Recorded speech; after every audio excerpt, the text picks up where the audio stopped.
وجل ذکرہ وعز اسمہ کی حمد و ثنا، اور حضور سرور کائنات، مفخر موجودات، زینت بزم کائنات، دستگیر جہاں، غم گسار زمان، سید سروراں، حامی بے کساں، قائد المرسلین خاتم النبیین، احمد مجتبی جناب محمد مصطفیٰ صلی اللہ علیہ وآلہ واصحابہ وبارک وسلم کے دربار گوہربار میں ہدیہ درود و سلام عرض کرنے کے بعد السلام علیکم ورحمۃ اللہ وبرکاتہ۔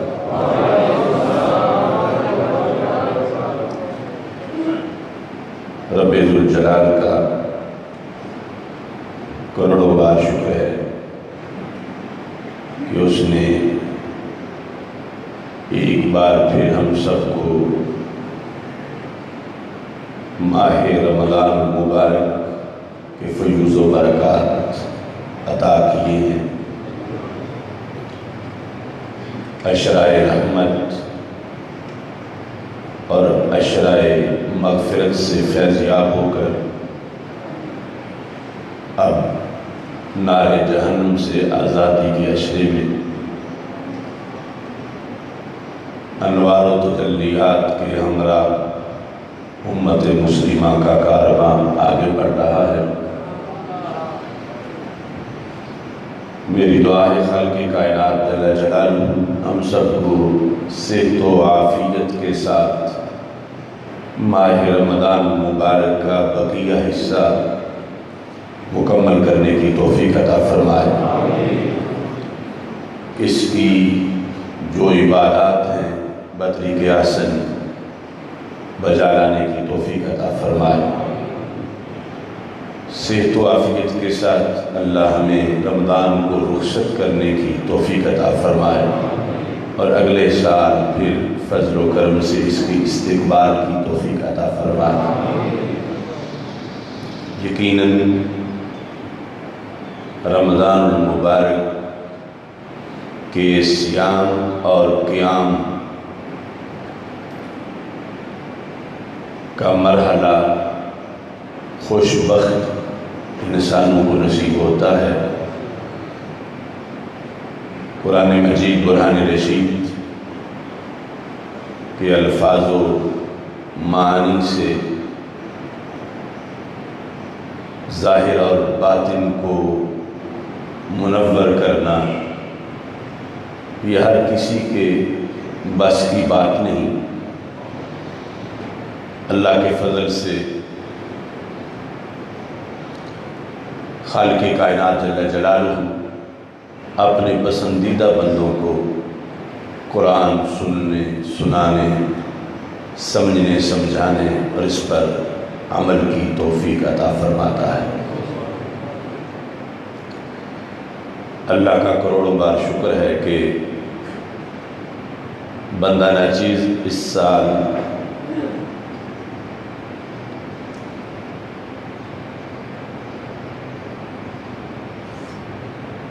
اڑتیسویں مرتبہ قرآن مجید تراویح میں سنا رہا ہے، اور 27واں فامدین کورس بھی اللہ کے فضل سے بڑے اہم موضوعات کے ساتھ جاری ہے۔ رب ذوالجلال تکمیل کی توفیق عطا فرمائے۔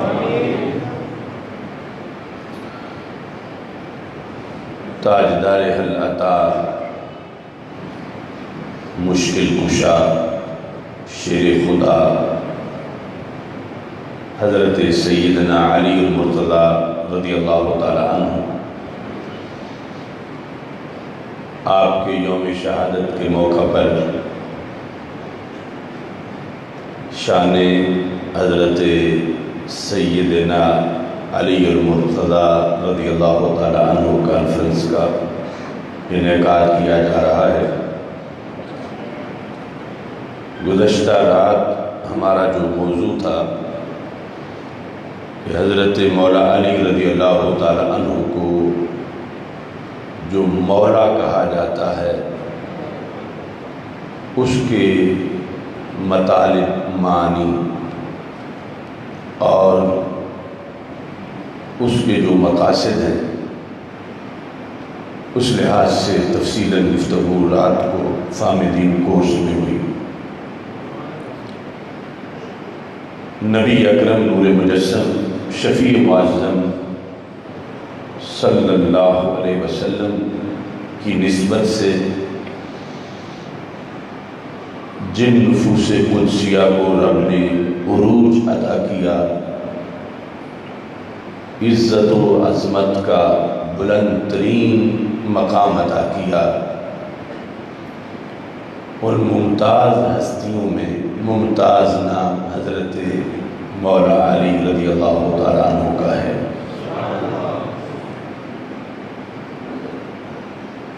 آپ نے قرب رسالت میں نبوت کے زیر سایہ سید عالم نور مجسم شفیع معظم صلی اللہ علیہ وسلم کے انوار و تجلیات کے زیر سایہ اپنے بچپن کا زمانہ گزارا، اور ظاہر اور باطن کے لحاظ سے نبی اکرم نور مجسم شفیع معظم صلی اللہ علیہ وسلم کے علوم و حکمت سے فیض یاب ہوئے، اور صحابہ کرام رضی اللہ تعالی عنہم جنہوں نے رسول پاک صلی اللہ علیہ وسلم کے وصال کے بعد ایک طویل وقت امت کو فیض یاب کیا، حضرت مولا علی رضی اللہ تعالی عنہ کا شمار ایسے آفتاب و مہتاب حضرات میں ہوتا ہے۔ کیونکہ آپ خلیفہ چہارم ہیں، تو اس بنیاد پر آپ کا زمانہ فیض دینے کے لحاظ سے باقی خلفائے راشدین سے زیادہ ہے۔ حضرت صدیق اکبر رضی اللہ تعالی عنہ کا چونکہ جلد وصال ہو گیا، امت ان سے مستفید ہوئی، لیکن وہ وقت تھوڑا تھا جبکہ حضرت مولا علی رضی اللہ تعالیٰ عنہ جو کہ خلیفہ چہارم ہیں، پہلے 3 خلفاء کے زمانے میں بھی آپ کا علم و حکمت کا آفتاب کائنات کو منور کرتا رہا۔ مختلف مواقع پر جو امت کو رہنمائی کی ضرورت پڑی تو آپ کے علم نے تینوں خلفاء رضی اللہ تعالیٰ عنہ کے عہد میں امت کو فیض یاب کیا، اور پھر چوتھے مقام پر مجموعی طور پر آپ کے علوم اور آپ کو جو تصوف اور ولایت کے لحاظ سے بلند و بالا مقام دیا گیا ہے، اس کے لحاظ سے بھی امت کو صحابہ رضی اللہ تعالیٰ عنہ کے بعد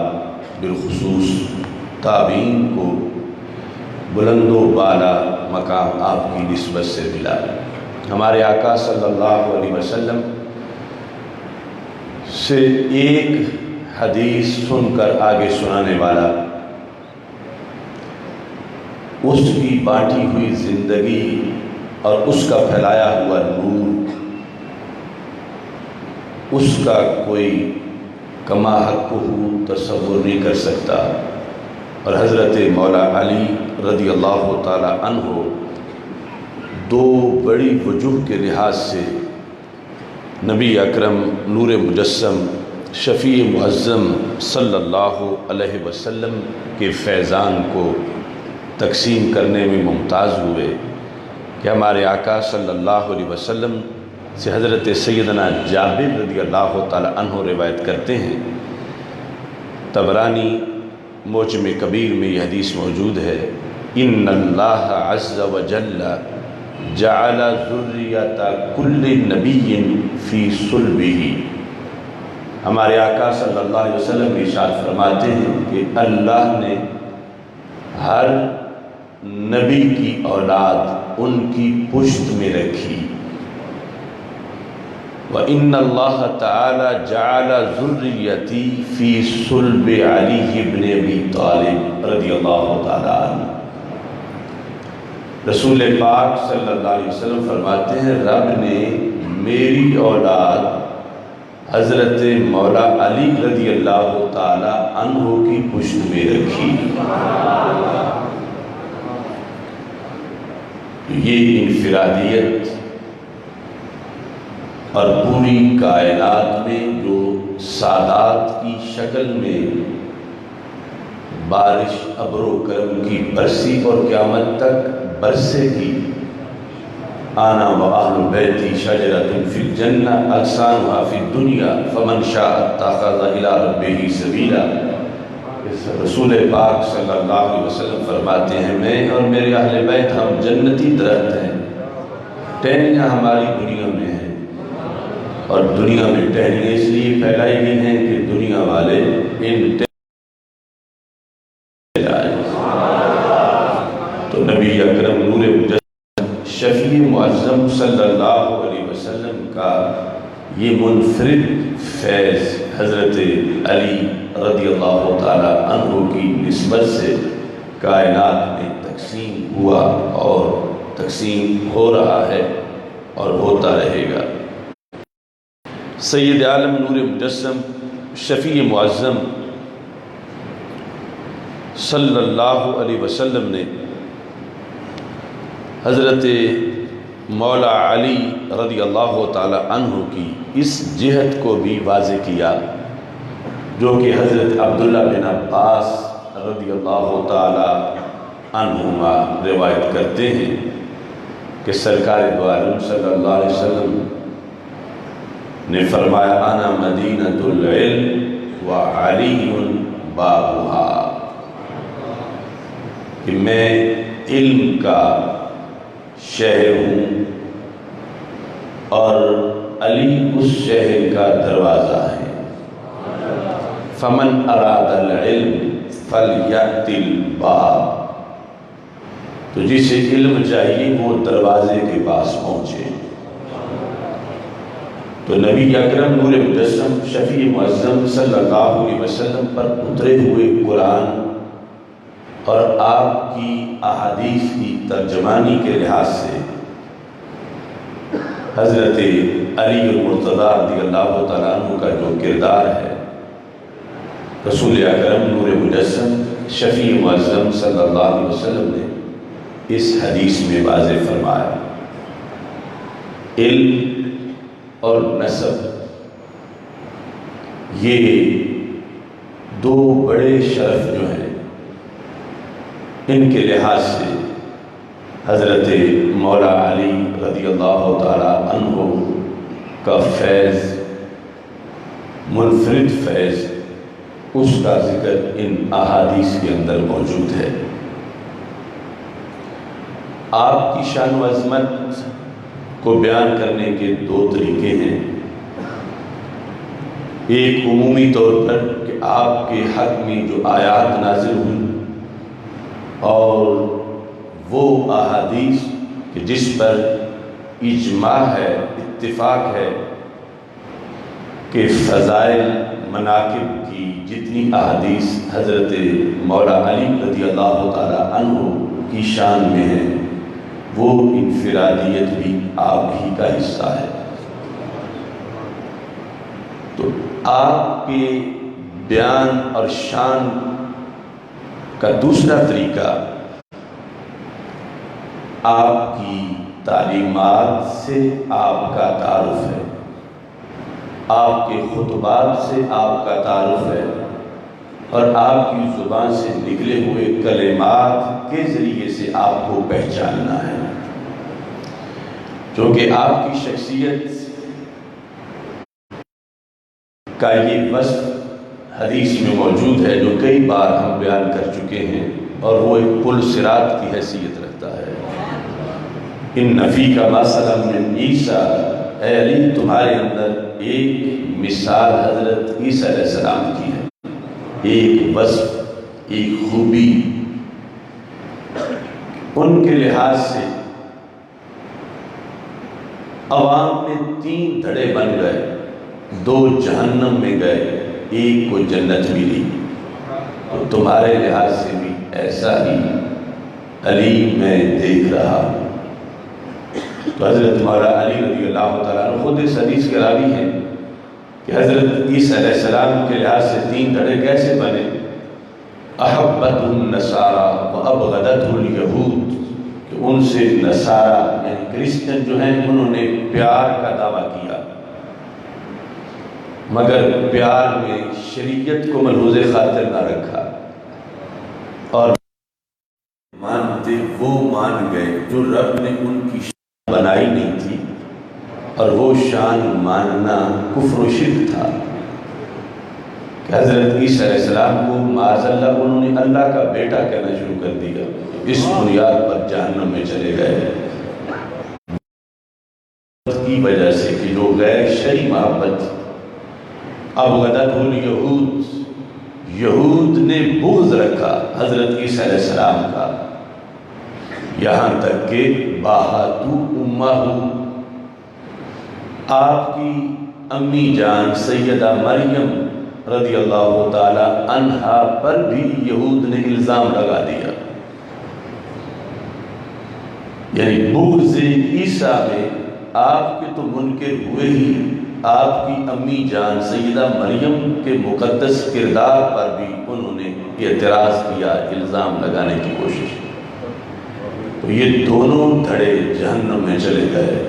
ایک بغض کی وجہ سے اور دوسرا غیر شرعی محبت کی وجہ سے۔ جنت میں وہ گئے کہ جن کے سینے بغض عیسیٰ علیہ السلام سے خالی تھے، اور وہ عیسیٰ علیہ السلام کا ہر وہ کمال مانتے تھے جو رب نے انہیں عطا فرمایا تھا۔ تو حضرت مولا علی رضی اللہ تعالیٰ عنہ کو سرکار نے خصوصی طور پر یہ کہا، یعنی ہم نے جتنا ذخیرہ حدیث کا مطالعہ کیا ہے، باقی کسی صحابی رضی اللہ تعالیٰ عنہ کے لحاظ سے متعین یہ نہیں فرمایا، ویسے تو ہر کوئی شخصیت جسے ماننا ہو اس کے لحاظ سے یہ آزمائش ہے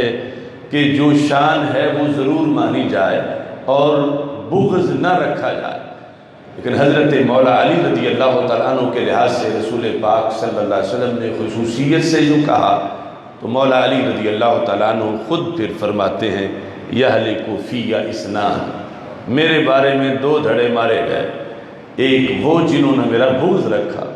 میری سچی شانیں بھی تسلیم نہ کی، اور دوسرے وہ کہ جنہوں نے مجھے وہ مانا جو رب نے مجھے بنایا نہیں تھا، میری وہ شانیں اپنی طرف سے گھڑ کے بناتے رہے کہ جو میری نہیں تھیں، اور انہوں نے میری طرف وہ شانیں منسوب کی۔ حضرت مولا علی رضی اللہ تعالیٰ عنہ کی تعلیمات اس لحاظ سے ہمارے لیے بڑی معاون اور مددگار ہیں کہ ہم ویسے مانیں جیسے قرآن و سنت نے ہمیں انہیں ماننے کا حکم دیا ہے۔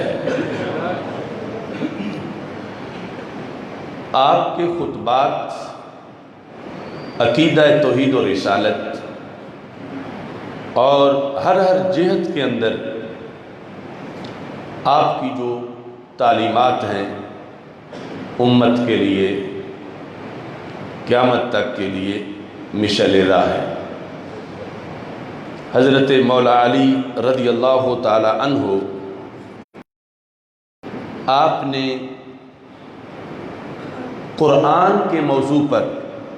گفتگو کرتے ہوئے جو ارشاد فرمایا، وہ چند جملے میں آپ کے سامنے نزول قرآن کے مہینے میں پیش کر رہا ہوں، اور یہ ہمیشہ کا ایک لنگر اور تبرک ہے مولا علی رضی اللہ تعالیٰ عنہ کا۔ اس سے یہ پتہ چلے گا کہ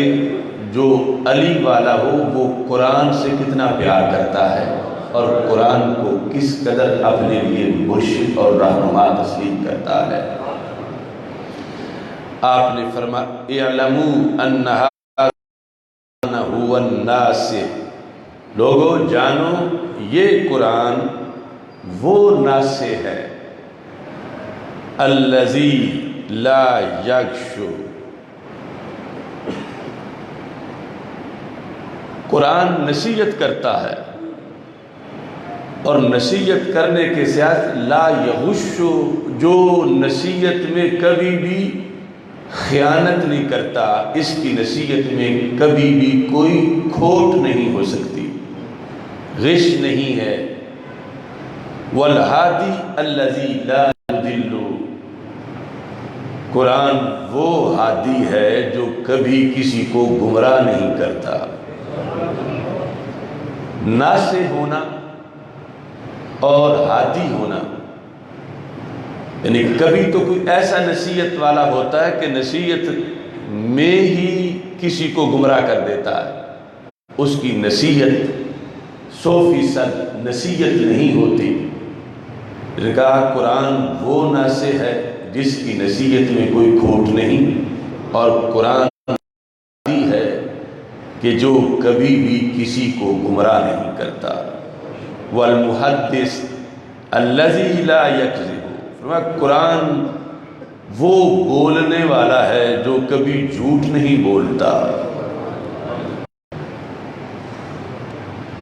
قرآن کے لحاظ سے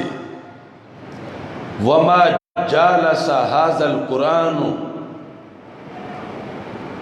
الا کام عنہ بزیادت و نقصان، فرمایا یہ قرآن ما جالس ھذا القرآن احد الا کام عنہ بزیادت و نقصان، بنا قرآن مجید کے پاس جو بھی بیٹھے دو حال سے خالی نہیں رہتا، اس کو اضافہ بھی ہوتا ہے اور اس کو نقصان بھی ہوتا ہے۔ کیسے؟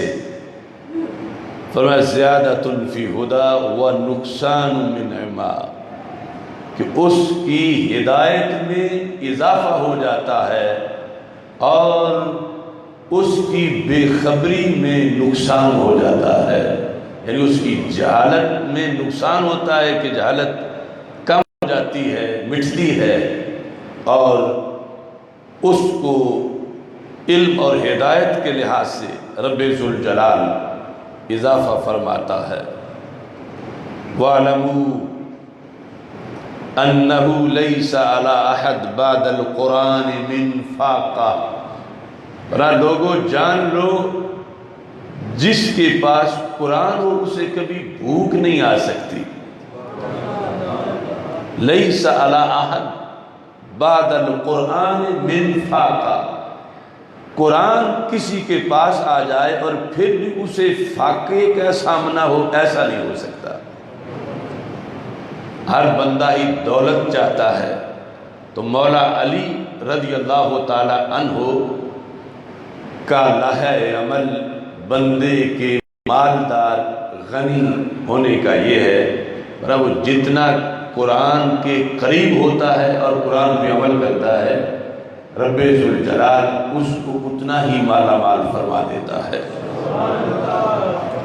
وَلَا لِأَحَدٍ قَبْلَ الْقُرْآنِ فِي غِنَى، قرآن کے بغیر کبھی کوئی غنی نہیں ہو سکتا۔ قرآن آئے گا اس کے پاس تو پھر وہ غنی ہوگا۔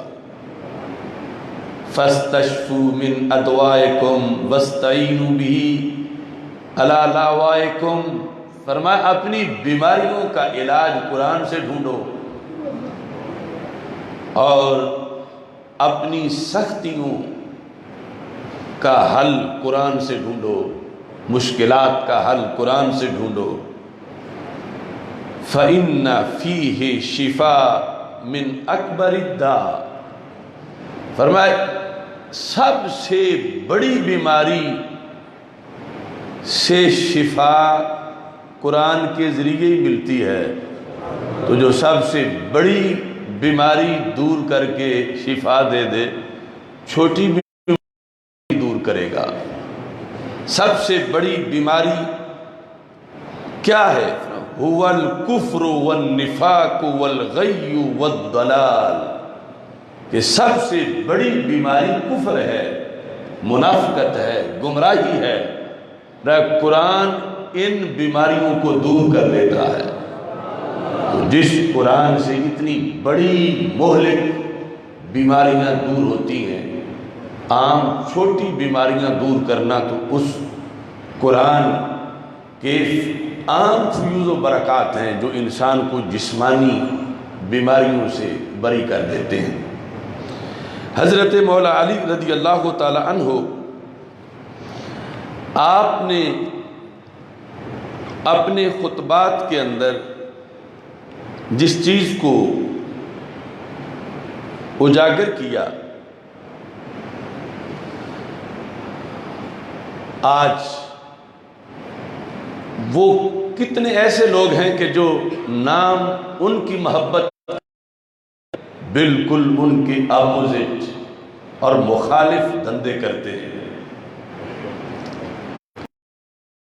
آیا میں آپ کا یہ فرمان موجود ہے، آپ فرماتے ہیں وَاقْتَدُوا بِهَدْيِ نَبِيِّكُمْ صلی اللہ علیہ وسلم، لوگوں فالو کرو اپنے نبی صلی اللہ علیہ وسلم کی سنت کو، فَإِنَّهُ أَفْضَلُ الْهَدْيِ، بنا ایسا طریقہ کائنات میں اور کسی کا نہیں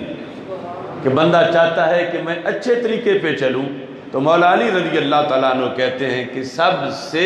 اچھا طریقہ کسی نبی یا رسول کا طریقہ بھی اس طریقے کے اچھا نہیں ہو سکتا جو طریقہ ہمارے آقا صلی اللہ علیہ وسلم کا ہے۔ وَاسْتَنُّوا بِسُنَّتِهِ، سنی بن کے رہو اور سنت پر پابندی کرو، فَإِنَّهَا أَفْضَلُ السُّنَنِ، کہا تم خوش قسمت ہو کہ تمہیں رب نے وہ سنت دی ہے جس سنت کی ہم پلہ کسی کی سنت نہیں ہے، کہ نبی اکرم نور مجسم شفیع معظم صلی اللہ علیہ وسلم کا طریقہ، چونکہ طریقہ جتنا اللہ کے دربار میں مقبول ہوگا تو اس طریقے پر چلنے والے کا اتنا زیادہ فائدہ ہوگا، تھوڑے وقت میں زیادہ منزل حاصل کر لے گا۔ تو رسول پاک صلی اللہ علیہ وسلم کا طریقہ اللہ کو سب سے زیادہ پسند ہے۔ یہ امت کتنی خوش نصیب ہے جنہیں حتمی طور پر، قطعی طور پر وہ طریقہ ملا جو خالق کائنات جل جلالہ جس طریقے کو بہت پسند کرتا ہے، اور اس کے ذریعے سے بڑے تھوڑے وقت میں بندہ اللہ کا محبوب بن جاتا ہے اور خالق کائنات جل جلالہ کے قرب میں پہنچتا ہے۔ حضرت مولا علی رضی اللہ تعالی عنہ عقیدہ توحید بیان کرتے ہوئے کس قدر غیرت ایمانی کا اظہار کرتے ہیں۔ ایک طرف تو آپ کی زندگی میں جب کچھ لوگوں نے اللہ اللہ کہنا شروع کر دیا تو آپ نے انہیں صرف جھڑکی نہیں دی بلکہ آگ جلا کے انہیں جلا کے راکھ کیا کہ میں اللہ نہیں ہوں، میں اللہ کا بندہ ہوں اور یہ میرے رب کی توحید ہے۔ حضرت ابن عباس رضی اللہ تعالی عنہ کہتے ہیں کہ اگر میں پاس ہوتا تو مولا علی کو یہ کام میں نہ کرنے دیتا کہ وہ ان لوگوں کو جو کفر کر رہے تھے انہیں لوگ قتل کر دیتے ان کو، لیکن آگ میں جلانے میں نہ دیتا، چونکہ شریعت میں آگ کا عذاب دینے کی اجازت نہیں کسی کو۔ لیکن مولا علی رضی اللہ تعالی عنہ کا جو شوق توحید تھا وہ اتنا غالب آ گیا کہ جب تک ان کو جو مجھے اللہ کہہ رہے ہیں میں جلاتا نہیں ہوں تو مجھے بندگی کا ذوق نہیں آ رہا۔ وہ کہہ رہے تھے کہ علی اب تو ہمیں یقین ہو گیا ہے کہ آپ اللہ ہیں، وما يعذب بالنار الا رب النار، آگ کا عذاب اللہ ہی دیتا ہے، تم اللہ ہو معاذ اللہ۔ تو حضرت مولا علی رضی اللہ تعالی عنہ نے قیامت تک یہ واضح کیا کہ جو شان اللہ نے دی ہے بندے کو، وہی بندے کی شایان شان ہے، اور اللہ کی توحید کے لحاظ سے اور عقائد اسلامیہ کے لحاظ سے کسی طرح معمولی سی کوئی لغزش جو ہے اس کی اجازت نہیں دی جا سکتی۔ آپ تشریف فرما تھے تو ایک یہودی آیا، تاریخ الخلفاء کے اندر یہ ذکر ہے، یہودی آیا اور اس نے سوال کیا۔ تو ہر سوال ایسا نہیں ہوتا کہ اس کا جواب دیا جائے، سوال وہ بھی نہیں ہوتا کہ جو کرنا بھی صحیح ہو۔ آج کا جو لبرل زمانہ ہے اور لوگ ذہنی طور پر جو امریکہ کی ریلیجیس فریڈم ہے، مذہبی آزادی، میرے لفظوں میں فکری آوارہ گردی، تو آج یہ بات کالجوں یونیورسٹیوں میں سوالات میں لوگ ذکر کرتے ہیں، بلکہ گوجرانوالہ میں ہی چند سال پہلے وہ سوال ہوا تھا کالج کے اندر۔ حضرت مولا علی رضی اللہ تعالی عنہ کے پاس یہودی آیا، پوچھتا متا کان ربنا، علی یہ تو بتاؤ ہمارا رب کب بنا؟ متا کان رب کب ہوا؟ کان ربنا،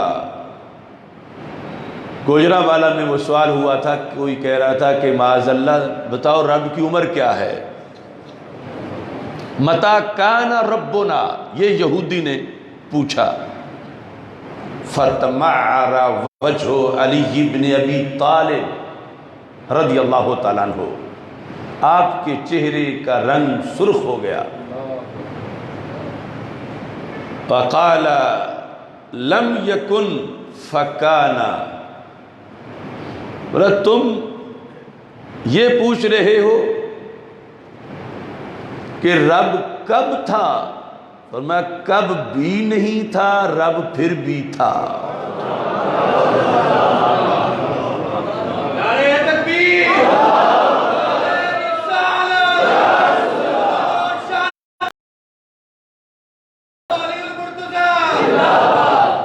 لم یکن فکانا، لم یکن فکانا، فرمایا ابھی کون ہی نہیں تھا وہ تھا۔ یعنی عربی زبان کا کون جس کا مطلب ہوتا ہے ہونا، کائنات میں سے کسی چیز کا۔ کانا ولا کیلونا، کانا بلا کیفن، کانا ان قطعت الغایات دونا فہو غایات کل غایہ۔ اب یہ عربی الفاظ ہیں جن میں ہر لفظ کا ایک مستقل خطبہ ہے کہ مولا علی کیا سمجھا رہے تھے۔ فرمایا کہ توحید کے لحاظ سے سوال کرنا بھی بڑا معنی رکھتا ہے کہ تمہیں یہی پتہ نہیں کہ پوچھنا اللہ کے بارے میں ہے کہ بندے کے بارے میں، پوچھنا خالق کے بارے میں ہے کہ مخلوق کے بارے میں ہے۔ یہ جو سوال متا سے تم نے کیا، یہ اللہ کی مخلوق کے بارے میں سوال اس طرح ہوتا ہے کہ کون کب پیدا ہوا، کون کب حافظ بنا، یا انبیاء کب آئے، کون کب نبی بنا۔ تو تم اللہ کے بارے میں بھی اسی طرح سوال کر رہے ہو۔ حضرت مولا علی رضی اللہ تعالی عنہ کا جواب اس انداز کا تھا کہ اس یہودی نے فوراً کلمہ اسلام قبول کر لیا، اور عقیدہ توحید جو اسلام کے اندر ہے، اس عقیدہ توحید کے مطابق اپنے آپ کو جہنم سے نکال کے جنت کا وارث بنا لیا۔ حضرت مولا علی رضی اللہ تعالی عنہ، یہ فضائل صحابہ رضی اللہ تعالی عنہ میں امام احمد بن حنبل نے یہ لکھا کہ مولا علی رضی اللہ تعالی عنہ آپ کو خالق کائنات جل جلالہ نے یہ عظمت و شان عطا کی، آپ ہر تقریر سے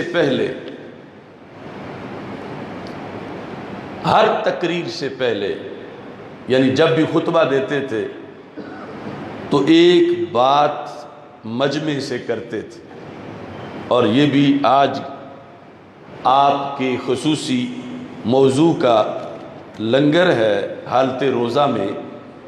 کہ حضرت مولا علی رضی اللہ تعالی عنہ کس چیز کو اتنی اہمیت دیتے تھے۔ 377 صفحہ فضائل صحابہ جو امام احمد بن حنبل کی کتاب ہے، جلد نمبر 1۔ عن الحارث قال كان علی رضی اللہ تعالی عنہ اذا صعد المنبر صلی، کہ مولا علی رضی اللہ تعالی عنہ جب بھی گفتگو کرتے ہوئے منبر پہ رونق افروز ہوتے تو لوگوں کو سلام کہتے، سلم۔ یہ کہنے کے بعد آپ یہ ارشاد فرماتے، یا ایھا الناس ما قلت لکم قال اللہ او قال رسول اللہ صلی اللہ علیہ وسلم او فی کتاب اللہ فتعلقوا بہ۔ یہ خطیبوں کا بھی ایک پورا ضابطہ ہے۔ آپ تقریر کرتے تو سب سے پہلے آپ فرماتے، میں اپنی گفتگو میں جو بات اللہ کی نسبت سے کروں کہ رب نے یہ فرمایا ہے، یا جو بات میں رسول پاک صلی اللہ علیہ وسلم کی نسبت سے کروں کہ اللہ کے رسول علیہ السلام نے یہ فرمایا ہے، اور تیسرے نمبر پر جو بات میں اس انداز میں کروں کہ یہ قرآن میں آیا ہے۔ یہ 3 چیزیں ذکر کی کہ جو میری گفتگو کے اندر تم سنو کہ میں نے حوالہ دیا ہے بات کرنے سے پہلے کہ یہ فرمان ہے کس کا۔ میں نے کہا قال اللہ تعالیٰ نے فرمایا، یا میں نے کہا قال رسول اللہ صلی اللہ علیہ وسلم کہ اللہ کے رسول علیہ السلام نے فرمایا، یا میں نے یہ کہا کہ فی کتاب اللہ کی کتاب میں ہے، قرآن میں ہے۔ کہتے ہیں فتعلقوا بہ، اس پہ پکے ہو جاؤ، اسے قبول کرو، اس پہ عمل کرو، اس پر مزید پوچھنے کی ضرورت نہیں، میری طرف رجوع کرنے کی ضرورت نہیں، مزید اس سلسلہ میں تسلی کرا دو تو پھر ہم عمل کریں۔ فرمایا میں نے جب کہہ دیا گفتگو میں قال اللہ، میں نے کہہ دیا جب قال رسول اللہ صلی اللہ علیہ وسلم، یا جب میں نے قرآن کے حوالے سے کہا کہ قرآن میں ہے، تو اس کے بعد تمہیں شک نہیں رہنا چاہیے۔ کیوں؟ فرمایا میں وہ خطیب ہوں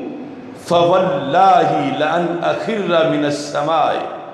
فتخطفنی الطیر او تہوی بی الریح فی مکان صحیح احب الی من ان اکذب علی اللہ۔ فرمایا کہ آسمان سے گر کے زمین پر میں پڑوں اور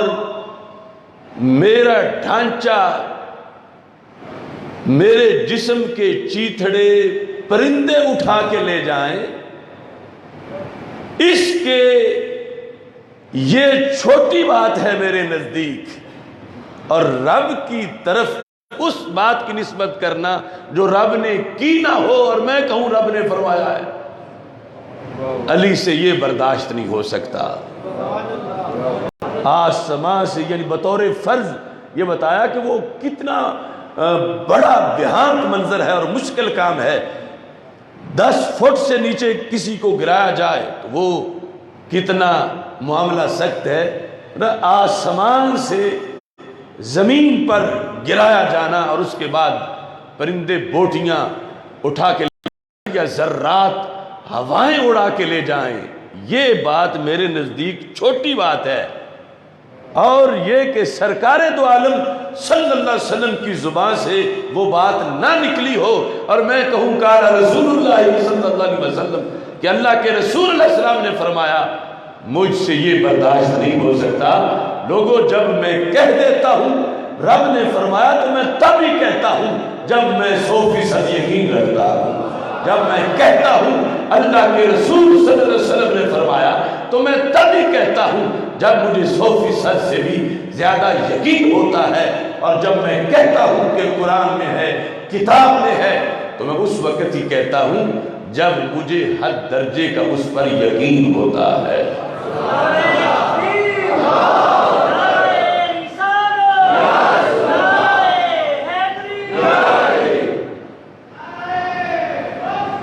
اب وہ مدینۃ العلم باب اور خلافت راشدہ کے تاجدار، جن کے بارے میں خلفائے راشدین کے بارے میں تو خود میرے آقا صلی اللہ علیہ وسلم نے فرمایا علیکم بسنت راشدین، کہ تجھ پر میری سنت بھی لازم ہے، میرے خلفائے راشدین کی سنت بھی لازم ہے۔ یعنی آپ کے فرمودات سرکار دو عالم کی طرف سے لازم کیے گئے امت پر کہ آپ خلفاء میں سے ہیں، لیکن اس کے باوجود آپ نے کہا جب میں یہ کہوں قلت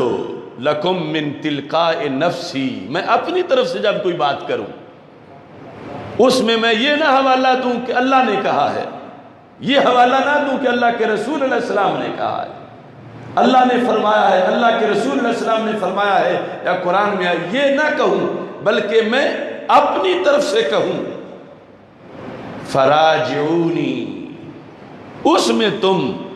میری طرف رجوع کر سکتے ہو، مجھ سے آگے تفصیل پوچھ سکتے ہو، اس میں تمہیں کوئی وسوسہ ہو تو اپنا نکال سکتے ہو۔ فراجعونی، حالانکہ یعنی آپ کا فرمان کتنا مستند ہوگا، کتنا اتھینٹک اور حتمی ہوگا، کس قدر رشد و ہدایت کا منبع ہوگا، لیکن اس کے باوجود حضرت علی رضی اللہ تعالی عنہ نے جو تدریج ہے دلیل کی اس کو واضح کرتے ہوئے اور خطاب اور خطبے کا جو حق ہے اس کو واضح کرتے ہوئے آپ نے فرمایا پھر بھی اگرچہ میں اتنا نوازا گیا دربار رسالت سے کہ میرے ایک ایک لفظ میں علوم کے دریا بہنا شروع ہو جائیں، لیکن لوگوں یاد رکھنا کلام علی ہے، کلام نبی ہے۔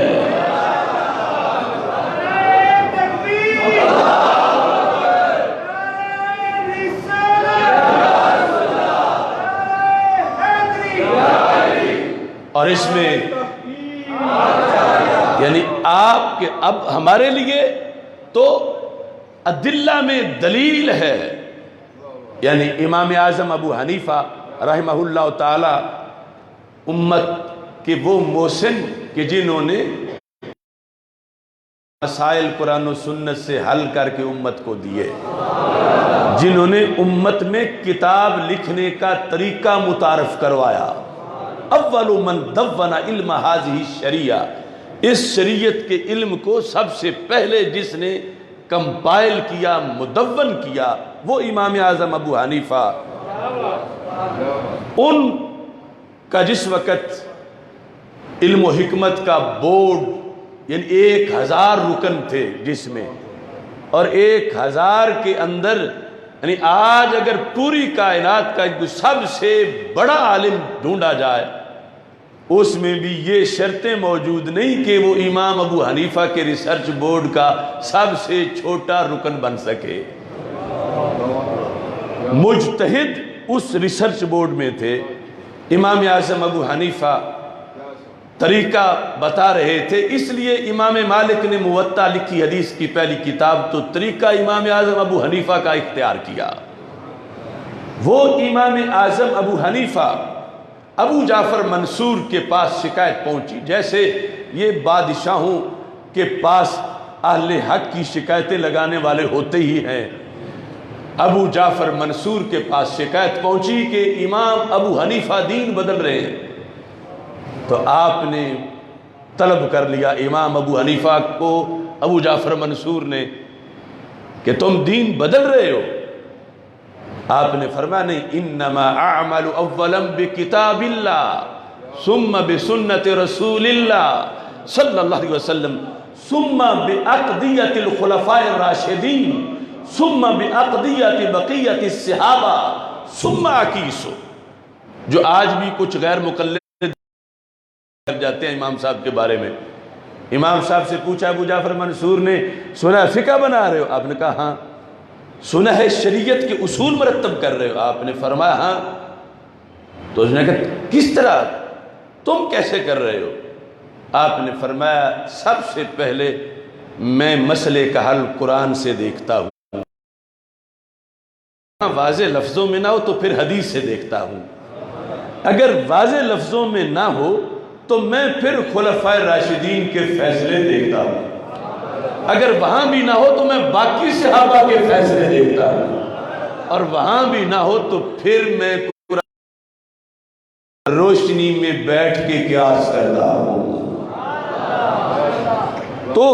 یعنی امام اعظم ابو حنیفہ نے ہمیں بتایا کہ مولا علی اگرچہ اپنے لحاظ سے ہے، اس میں تم سوال کر سکتے ہو مجھ پہ، لیکن بعد والو تمہارے لیے قول علی بھی حجت ہے اور قول علی بھی دلیل ہے، جو کہ خلفائے راشدین کے جو فیصلے ہیں وہ عام صحابہ رضی اللہ تعالیٰ عنہ کے فیصلوں پر مقدم ہیں۔ اس بنیاد پر حضرت مولا علی رضی اللہ تعالیٰ عنہ ہر تقریر سے پہلے لوگوں کو یہ آفر کر دیتے تھے اور یہ ہدایت دیتے تھے اور یہ بتاتے تھے کہ تقریر کرنا یہ نہیں کہ کس سے کہانیاں بتا کے اس میں حوالہ دینا پڑتا ہے کہ جو پیش کر رہا ہوں میں آپ کہہ رہا ہوں یا اللہ فرما رہا ہے۔ اور پھر جب یہ بات مشہور ہو گئی، حضرت مولا کے پاس ایک علیحدہ قرآن ہے، یعنی کچھ ان پڑھ بندے، وہ تو شان ہی ان کی بڑی ہے، عام پیروں کے مرید خواہ مخواہ کرامتیں بنائے ہوتے ہیں اپنے پیروں کی، اپنے لیڈروں کی، ہمیں خود اس بات کا سامنا ہے۔ تو یہ مشہور ہو گیا کہ مولا علی رضی اللہ تعالیٰ عنہ کے پاس ایک اور قرآن ہے، اس واسطے ان کا علم زیادہ ہے، ان کے پاس ایک اور قرآن ہے۔ تو آپ سے اس بارے میں پوچھا گیا اور آپ نے جو جواب دیا وہ صحیح بخاری شریف میں ہے۔ آپ نے فرمایا قرآن صرف ایک کہ اللہ کے رسول علیہ السلام نے باقی امت کو اکٹھا دیا اور علی، یعنی جو روافض کا نظریہ ہے آپ نے اس کا رد کیا۔ قرآن صرف ایک ہے، جو دوسرے صحابہ کو آتا ہے وہی علی کو بھی آتا ہے، کوئی ایک حرف کا بھی فرق نہیں۔ ہاں فرمایا فام اللہ کی شان ہے جسے قرآن کا جتنا زیادہ عطا فرما دے۔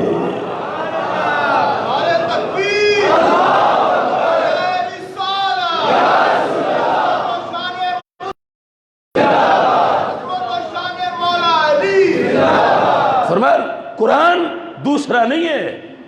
فہم رب ذوالجلال اپنے فضل سے جتنا چاہتا ہے دیتا ہے۔ اب ہم مثلا ایک آیت بمشکل ترجمہ جانیں یا اس سے دو چار مسئلے جانیں، اور امام اعظم ابو حنیفہ اسی آیت سے 1000 مسئلہ نکالے، اور مولا علی اگر بسم اللہ کی بات تفسیر لکھنے لگے تو کائنات کی اونٹ اٹھا نہ سکے۔ تو وہ اپنا ایک اللہ کی طرف سے دیا ہوا فہم ہے۔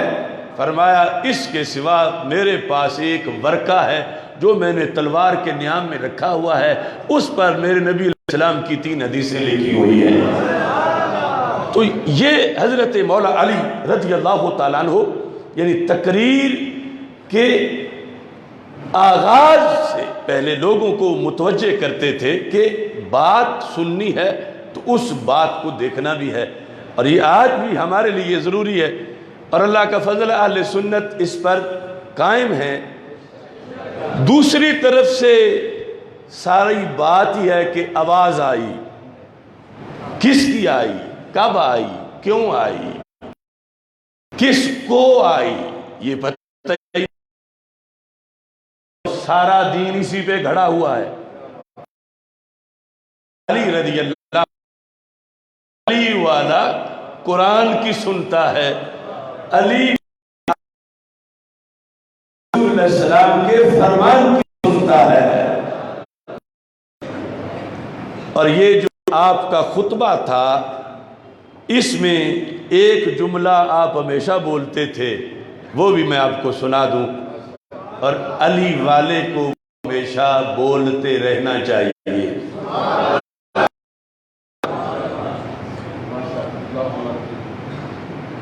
وہ کیا ہے؟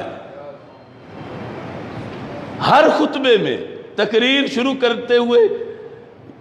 یہ باتیں کر کے پھر خیر هذه الامت بعد نبیها ابو بکر، تقریر شروع ہو رہی ہے اللہ اور اللہ کے رسول صلی اللہ علیہ وسلم کا حوالہ دے کر، سن لو مجمع والو، اس امت میں پہلا نمبر ابو بکر صدیق رضی اللہ عنہ۔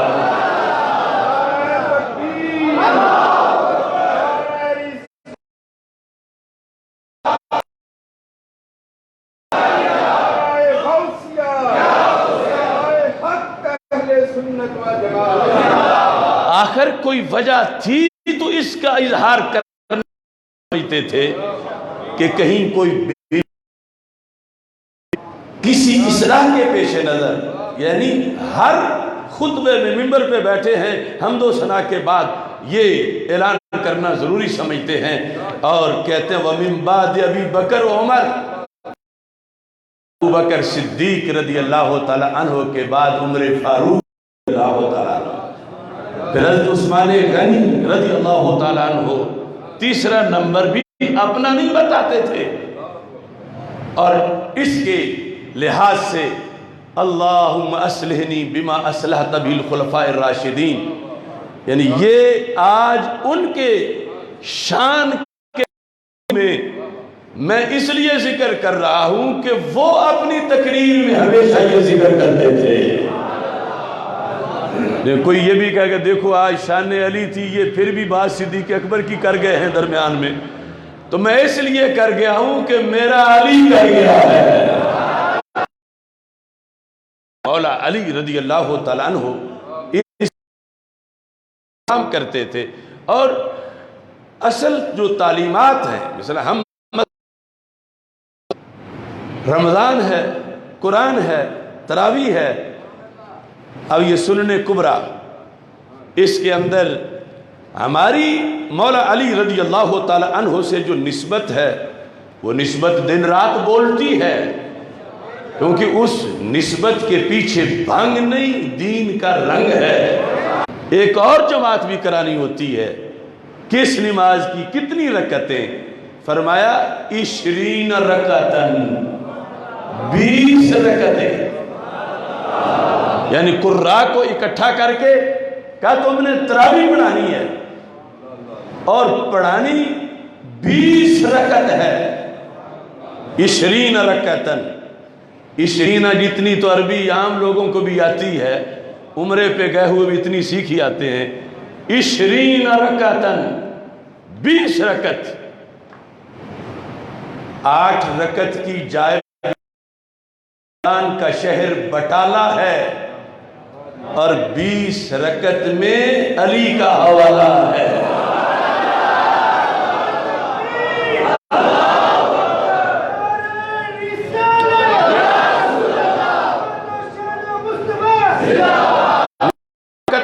حسین بٹالوی نے فتویٰ دیا تھا تو یہ گوجرانوالا کا قلعہ میاں سنگھ کا غلام رسول مولوی، اس وقت وہابی مولویوں کے نام بھی غلام رسول ہوتے تھے، تو اس نے رسالہ لکھا فارسی میں، اور اس نے کہا کہ آج تک 8 رکعت تراویح تو سنی ہی نہیں ہے۔ یہ محمد حسین کہتا ہے کہ تراویح 8 رکعت ہوتی ہے۔ اس نے رد میں وہ کتاب لکھی، میرے پاس وہ موجود ہے، اگلے دن تراویح کا موضوع تھا، اس میں ہم نے اس کا حوالہ پیش کیا۔ تو ہم خوش قسمت ہیں، ہماری مکی مدنی تراویح ہے، اور مولا علی رضی اللہ تعالی عنہ نے یہ بھی نسبت بتائی کہ علی والے تراویح والے ہوتے ہیں۔ یہ جو ابتلاء اس رمضان میں آیا ہے وہ ایس او پیز اور جسے ہم نے پہلے کیا، تو ایک فرقے نے اپنا بیان دیا کہ ہمیں منظور ہے، ہم نماز نہیں پڑھیں گے چونکہ اس طرح ہوتی نہیں، ہم نے پڑھنی ہی نہیں، ہم جمعہ بھی نہیں پڑھیں گے، ہم تراویح بھی نہیں پڑھیں گے۔ روافض کا باقاعدہ اخبارات میں چھپا، تراویح کے دشمن ہیں، لیکن مولا علی تو تراویح کو لازم کرتے ہیں۔ بلکہ جو مین جماعت تھی، قاری صاحب کو کہا تم نے 20 رکعت پڑھانی ہے، وَكَانَ عَلِيٌّ رضی اللہ تعالی عنہ یوتر بہم، وطروں کی جماعت آپ کراتے تھے۔ یہ ظاہر ہے کہ فرضوں کی بھی آپ نے کرائی، پھر قاری صاحب نے 20 رکعت تراویح پڑھائی، پھر وطروں کی جماعت حضرت مولا علی رضی اللہ تعالی عنہ نے کرائی۔ تو رضا مجتبیٰ میں جمعہ سننے والوں، ان لفظوں سے بھی شان علی بیان ہوتی ہے۔ حضرت مولا علی رضی اللہ تعالی عنہ آپ کے فضائل و کمالات میں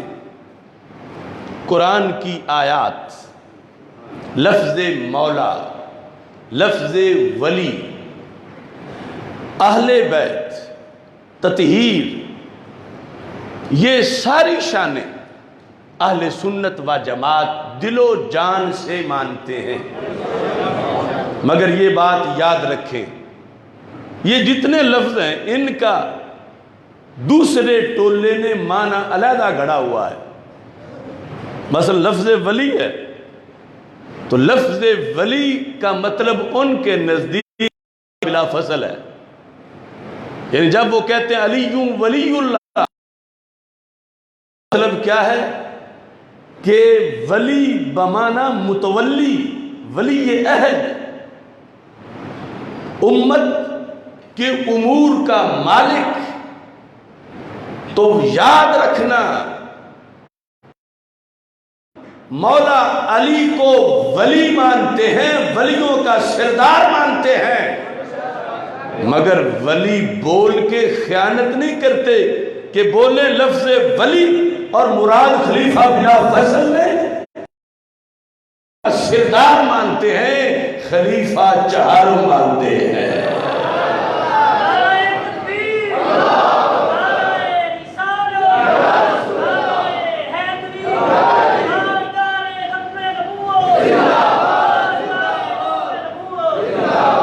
اسی گوجرانوالا میں میں نے 10-15 سال پہلے ایک رکشے کے پیچھے فلیکس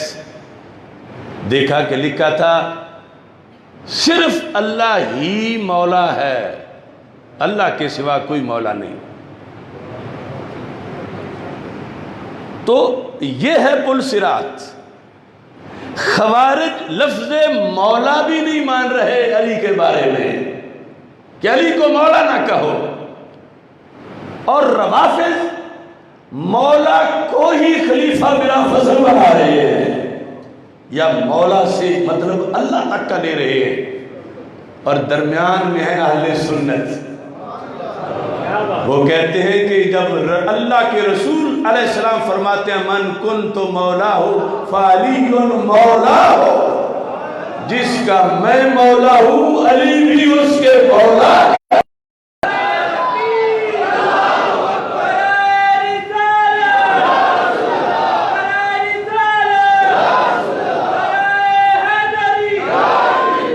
کیونکہ فَإِنَّ اللَّهَ هُوَ مَوْلَاهُ وَجِبْرِيلُ وَصَالِحُ الْمُؤْمِنِينَ۔ رب خود فرماتا ہے تو پھر اور کسی کو کیا ہے؟ اللہ فرماتا ہے میرے نبی علیہ السلام کا مولا اللہ ہے، جبریل ہیں، وصالح المؤمنین، نیک مسلمان بھی مولا ہے۔ 28ویں پارے میں نیک مسلمان بھی مولا ہے، مولا ہے جو کروڑوں مولا کے مولا ہے۔ من کنت مولاہ فعلی مولاہ، وہ حدیث جو میں نے تمہید میں پڑھی اس کی روشنی سے تم نظارہ کر سکتے ہو حق پہ کون ہے، گمراہ کون ہے۔ آج لے ان کی پناہ، آج مدد مانگ ان سے، کل نہ مانیں گے قیامت کو اگر مان گیا۔ بغض والا یہ کہتا نظر آئے مولا نہ کہو، ایک ٹولہ۔ دوسرا وہ مولا کہہ کے وہ مانے گا مولا علی کو جو رب نے انہیں بنایا نہیں۔ کیوں کتنے روافض، مولا ایک ہی چیز ہے، جب مولا ہے تو معاذ اللہ اللہ بھی ہے، اور کتابی طور پر ان کے لکھا ہوا ہے، یعنی یہ تو غیر کتاب، مولا سے اللہ مراد لینا ان کے نزدیک معمولی سی بات ہے کہ جب اتنا آگے سبق خود پڑھ جاتے ہیں معاذ اللہ، جو کہ کفر و شرک کا ہے، مگر کتابی طور پر انہوں نے مولا میں ہر جگہ یہ لکھا کہ مولا سے مراد ہے خلیفہ بلا فضل، یعنی وہ جب علی مولا کہہ رہے ہوتے ہیں تو خلیفہ بلا فضل مراد ہے۔ اور اگر یہ شان ان کی ہوتی تو خدا کی قسم ہم سب سے پہلے اس پر اعلان کرتے۔ یہ غیر حقیقی شان ان کی طرف منسوب کی جا رہی ہے، نہیں، اس میں جرم یہ ہے کہ حضرت صدیق اکبر پر غصب کا الزام لگایا جا رہا ہے۔ یعنی جب یہ کوئی کہتا ہے کہ علی خلیفہ بلا فصل ہے تو مطلب کیا بنا کہ خلافت ان کی تھی تو باقی تینوں نے چھینی، اور سارے صحابہ جنہوں نے بیعت کی حضرت صدیق اکبر کے ہاتھ پر انہوں نے بھی علی کا حق چھینا معاذ اللہ۔ تو وہ صحابہ جنہیں قرآن کہتا ہے اولئک ھم الصادقون، A to Z سارے ہی سچے ہیں، تو یہ ان سارے سچوں پر کتنا بڑا الزام ہے کہ سارے سچوں نے تو کہا، خود مولا علی نے کہا کہ میرا نمبر 4 ہے، اور یہ کہتے ہیں خلیفہ بلا فضل ہے۔ تو اس بنیاد پر یعنی اتنا بڑا الزام جو ہے وہ لگایا جاتا ہے۔ تو اب لفظ تو ایک ہی ہے، اس میں فیصلہ ہے حق پر کون ہے، اور اس میں دعوت ہے۔ آج جمعہ کا دن ہے، رمضان ہے، کہ جو غلطی پہ ہے وہ توبہ کرے اپنی بہتری کے لیے۔ علی مولا ہے، اللہ نہیں، الہ نہیں، معبود نہیں۔ علی مولا ہے مگر خلیفہ بلا فصل نہیں۔ علی مولا ہے کس معنی میں؟ مولا بمانا محب، مولا بمانا مددگار اور ناصر، اور یہ مومن کی شان ہے۔ اللہ تعالیٰ قرآن میں کہتا ہے ذالک بأن اللہ مولا الذین آمنوا وأن الکافرین لا مولا لہم، یعنی جب رب ذوالجلال نے کفار کو جھنجھوڑا، حالانکہ خود بھی روزانہ ان کو کھلاتا پلاتا ہے، تو کہا سنو میں رب سارے جہانوں کا ہوں مگر مولا صرف مسلمانوں کا ہوں۔ بأن اللہ مولا الذین آمنوا 26واں پارہ ہے، وأن الکافرین لا مولا لہم۔ اب یہ نہیں کہ یہ کہو، کوئی کہے کہ یہ تو تنگ نظر اتنے ہیں کہ رب کے لحاظ سے بھی آگے حد بن، یعنی الوہیت اور مولا کے تلفظ کے لحاظ سے، کہ کافروں کے لیے کہتے ہیں کہ اللہ ان کا مولا ہی نہیں ہے، صرف مسلمانوں کا مولا ہے۔ تو یہ ہم نہیں کہتے، رب کا قرآن کہتا ہے، 26واں پارہ ہے، کھلاتا سب کو ہے، پیدا اسی نے سب کو کیا ہے، ہر گھڑی سب کو دے ہے۔ ان الکافرین لا مولا لہم، لا کا ترجمہ تو سب کو آتا ہے نا، کافرین کا ترجمہ بھی آتا ہے لہم، ان الکافرین لا مولا لہم، سورہ محمد صلی اللہ علیہ وسلم 26واں پارہ۔ اور کذالک بان اللہ مولا الذین آمنوا، اللہ ہے ایمان والوں کا مولا۔ اب یہ ہے لذت ایمان کہ رب کا قرآن کہتا ہے کافرو تمہارا ایک مولا بھی نہیں ہے، لا مولا نکرہ تنفی ہے، تمہارا ایک مولا بھی نہیں ہے۔ اے یہود نصارہ، اے ہندوؤں سکھوں بت پرستوں پارسیوں مجوسیوں، تمہارا ایک مولا بھی نہیں ہے۔ اور مسلمان کون ہیں؟ مسلمان وہ ہیں جن کے لاکھوں کروڑوں مولا ہیں۔ اللہ ایک ہے، اللہ ایک ہے، خدا ایک ہے، مگر مولا مسلمانوں کے کروڑوں ہیں۔ فَإِنَّ اللَّهَ هُوَ مَوْلَاهُ وَجِبْرِيلُ وَصَالِحُ الْمُؤْمِنِينَ، قرآن یہ کہہ رہا ہے۔ تو کیا شان ہے مسلمان تیری، اللہ کافروں کو کہہ دے تمہارا ایک مولا بھی نہیں ہے۔ بعض اس صف میں ان کے مولا نے ان کے کروڑوں مولا بنائے ہوئے ہیں۔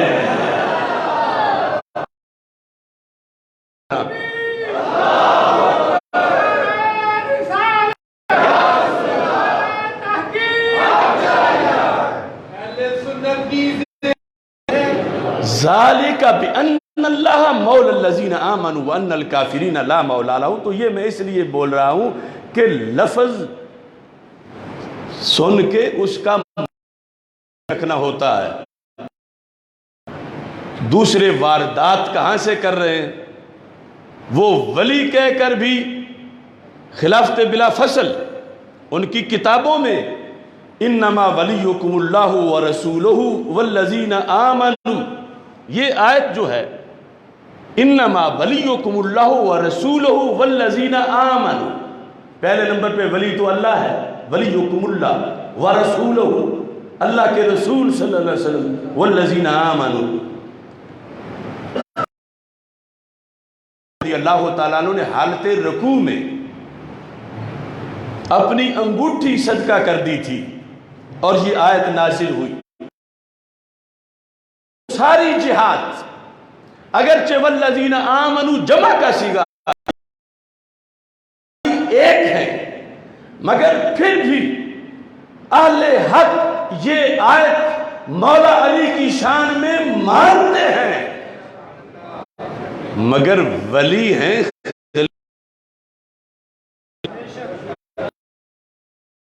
ولی ہیں۔ اب وہ کہتے ہیں دیکھو وہ تین ہی تو مقام ہیں، سب سے پہلے اللہ، انما ولیکم اللہ، پھر ورسولہ، دوسرا، تیسرا والذین آمنوا۔ تو اللہ، اللہ کے رسول اور اللہ کے رسول صلی اللہ علیہ وسلم کے بعد مولا علی، یعنی اس لفظ ولی سے والذین آمنوا۔ تو اب دیکھو تھوڑی سی بھی اگر انسان کو سینس ہو تو آیت بتا رہی ہے ولی بولا کئی ذاتوں پہ جا رہا ہے اور اس نے خود معین کر دیا ہے کہ یہاں مطلب کیا ہے۔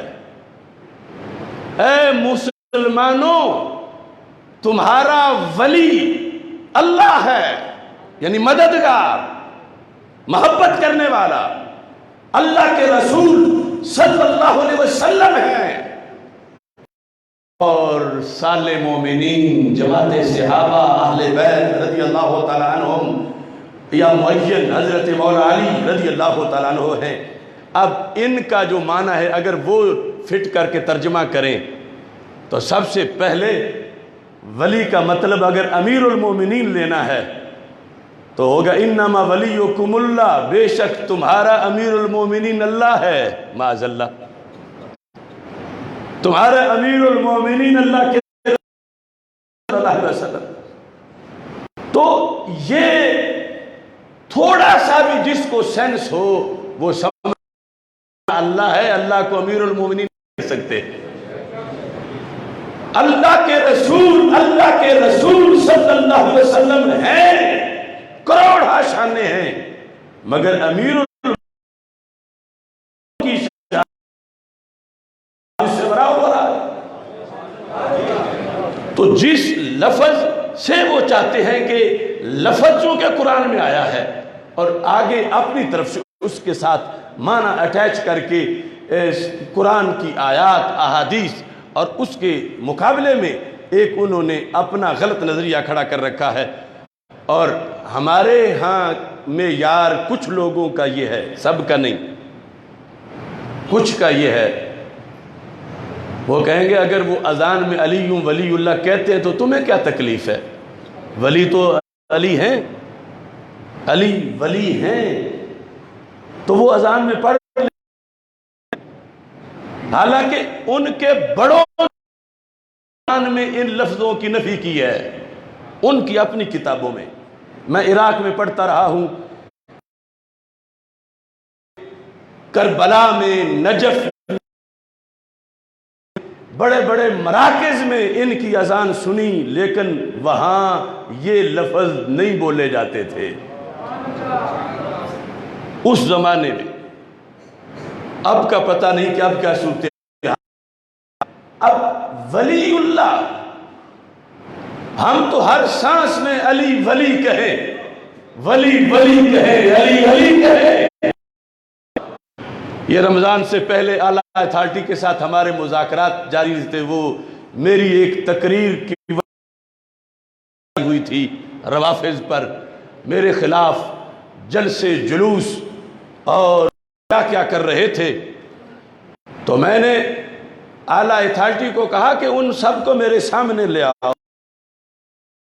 قرآن پڑھیں گے. باہر کی ہے تو پھر میرے پتلے جلا لے, اور اگر میں نے بات قرآن سے کی ہے تو یہ قرآن سے بغاوت کیوں کرتے ہیں؟ ان پر 95 سی کی کہ جو لفظ اللہ نے بولا ہے, اللہ کے رسول علیہ السلام نے بولا ہے, یہ اس لفظ کی وجہ سے میرے خلاف احتجاج کر رہے ہیں. تو اس موقع پر ہم نے تقسیم کر لے, ہم نے کس گلی میں, کس چوک میں, کس سڑک پر, کس شاہراہ مولا علی رضی اللہ تعالی عنہ, حضرت کریمین, اہل بیت اطہار رضی اللہ تعالی عنہم کسی کے خلاف معاذ اللہ اشارتاً کنایتاً کوئی بات کی ہو,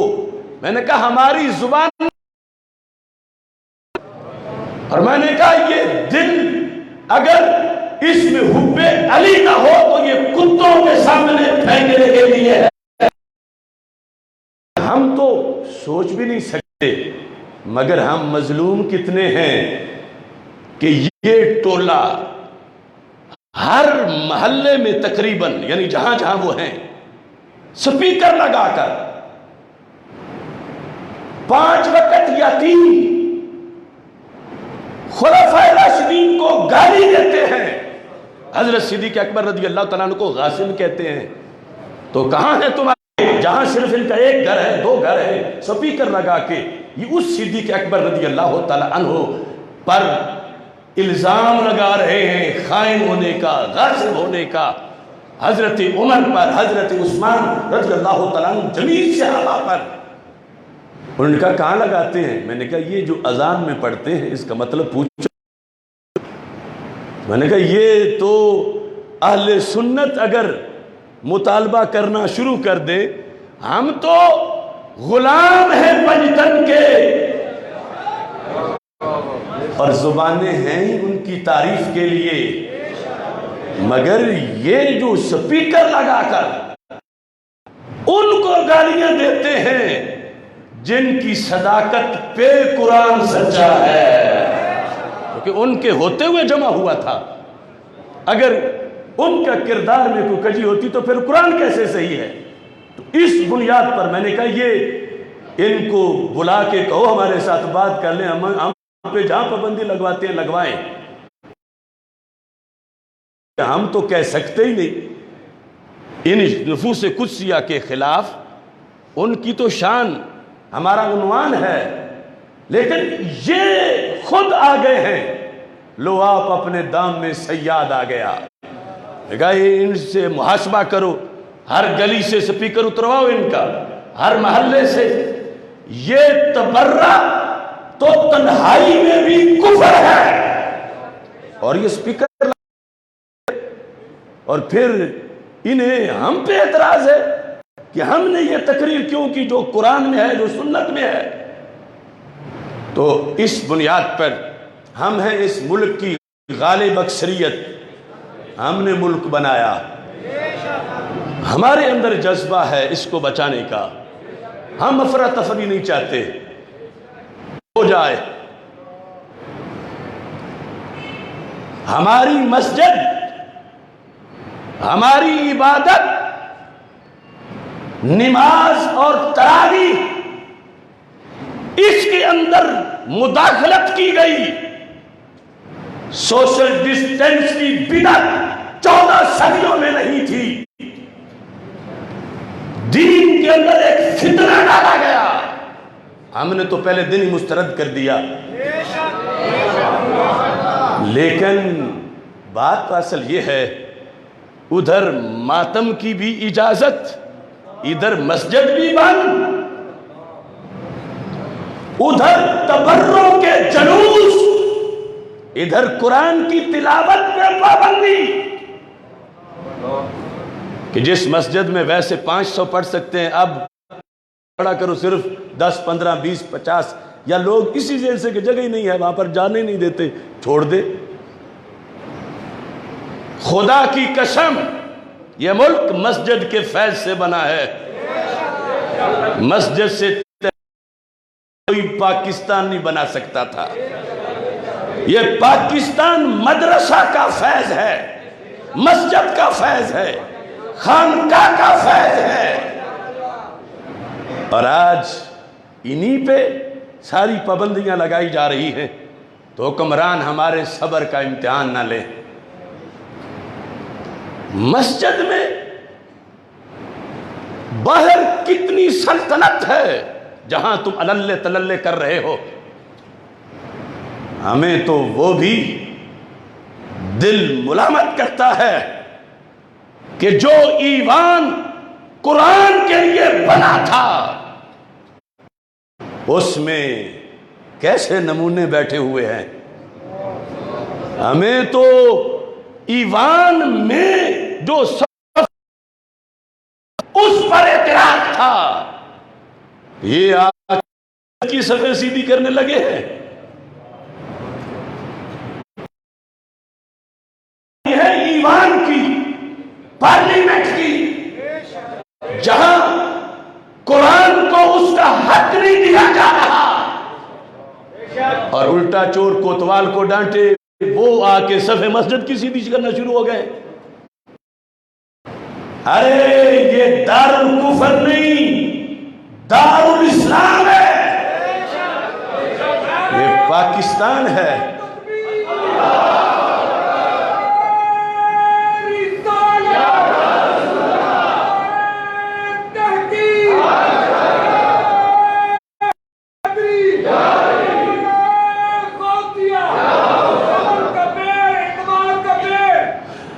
حکمران یہ بات نوٹ رکھیں،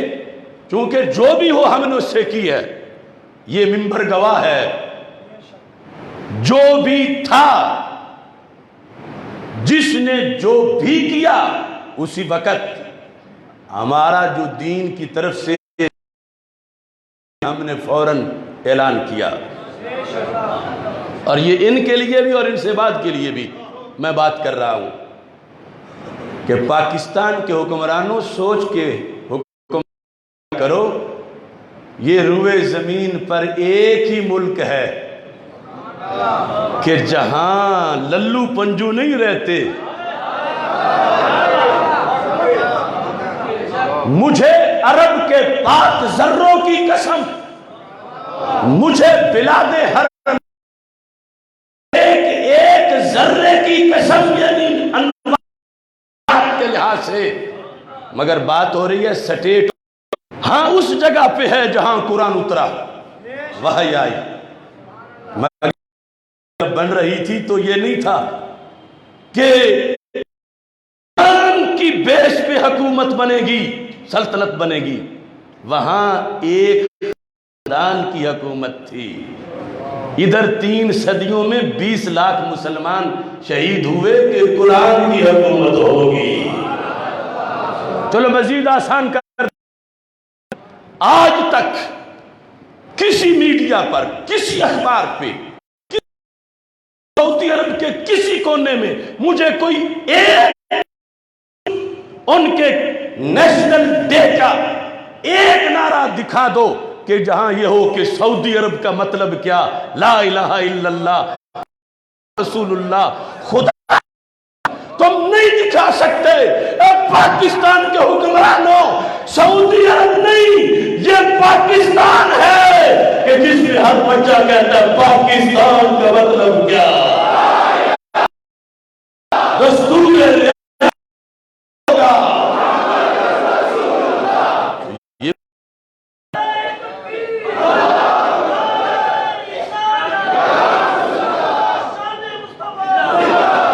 یہی پاکستان ہے، پاکستان میں بسنا اور پاکستان کی ساری عظمت، یہ خیرات ہے مدینہ منورہ کی اور کعبۃ اللہ کی، وہ سلطنت جو میرے آقا صلی اللہ علیہ وسلم نے قائم کی تھی۔ سعودی سلطنت وہ نہیں ہے، وہ سلطنت جو سرکار نے قائم کی تھی۔ اگر کسی نے ملک بنایا ہے تو وہ ہمارے اکابر ہیں جنہوں نے پاکستان بنایا ہے۔ اس واسطے ہمارے دین میں مداخلت نہ کریں، ہماری نماز میں مداخلت نہ کریں، ہماری مسجد میں، ہمارے تعلیمی نصاب میں مداخلت نہ کریں، ہمارے مدارس اور خانقاہ میں مداخلت نہ کریں، کیونکہ ہم نے بنایا ہے، اس واسطے پھونک پھونک کے، سوچ سوچ کے قدم رکھتے ہیں، مگر ہمیں ایسا بھی نہ سمجھو کہ جو کرتے جاؤ، ہم انشاءاللہ رب نے وقت دیا تو تمہاری اسمبلی کی صفیں سیدھی کریں گے۔ معاملات ایسے ہیں کہ جس میں آپ کے خصوصی تعاون کی ضرورت ہے، تو اس سلسلہ میں آپ نے دل کھول کے منتظمین کے ساتھ تعاون کرنا ہے، اور یہ تعاون آپ کا، مسجد ادریس صاحب کھڑے ہو، یعنی یہ تعاون آپ کا اصل کلمہ حق کا تعاون، یعنی یہ جو کچھ میں بول رہا ہوں، اگر میں یہ نہ بولوں، ایک ہی دن میں، یہ جو اتنے سالوں میں مکمل نہیں ہوئی، ایک ہی دن میں مکمل ہو جائے، مگر روح نکل جائے طائر لاہوتی، اس رزق سے موت اچھی۔ اس مسجد کو خطرہ نہیں کہ اس میں کوئی ایسا نہیں کہ جس کی جان کسی اور طوطے میں ہو، تو ماہ مدینہ اپنی تجلی عطا کرے۔ یہ ڈھلتی چاندنی دوپہر کی ہے، تو آپ لوگ مل کے اس کا نظام چلاتے ہیں، اور نظام چل رہا ہے۔ ہم کسی وڈیرے، کسی چودھری، کسی نواب، کسی بٹ، کسی شیخ یا کوئی بھی کسی برادری کا ایسا بندہ جو یہاں پیسے دے کے کلمہ حق پر اثر انداز ہونا چاہے، ہم اس کے پیسے اس کے منہ پہ مارتے ہیں۔ ایسی آفرز ہو چکی ہیں اور ایسا جال پھیلایا گیا تھا، تو میں نے اس بندے کو کہہ دیا، ان چکنی چپڑی باتوں سے مت جوگی کو پھسلا بابا۔ جو کچھ کر رہے ہو آئندہ نہ کرنا، اور پتہ نہیں وہ بندہ بھی زندہ یا مر گیا، لیکن اس دن سے لے کر آج تک تو اس بنیاد پر ہمارا یہ کہنا صرف اس مقصد کہ ایک نظام اللہ کے دین چل رہا ہے اور اذان پوری کائنات پہ اللہ کے فضل سے جا رہا ہے، اور آپ نے خصوصی طور پر مسجد پوچھنا چاہتے ہیں جلدی جلدی اس کار خیر دے سکتے ہیں، چونکہ 27واں فہم دین کورس جاری ہے۔ ایک تو توحید ٹی وی سے جنہوں نے نہیں سنا وہ سارے اسباق سنیں، مزید آگے دوستوں تک پہنچ 20 سوالوں کے جواب اور اندھیروں کے مقابلے میں سویرے کا اہتمام ہے، اور انشاءاللہ ہماری جو اچھا ادریس صاحب نے دس دے لاہور مرکز اگلا جمعہ جو ہے وہ ہماری 27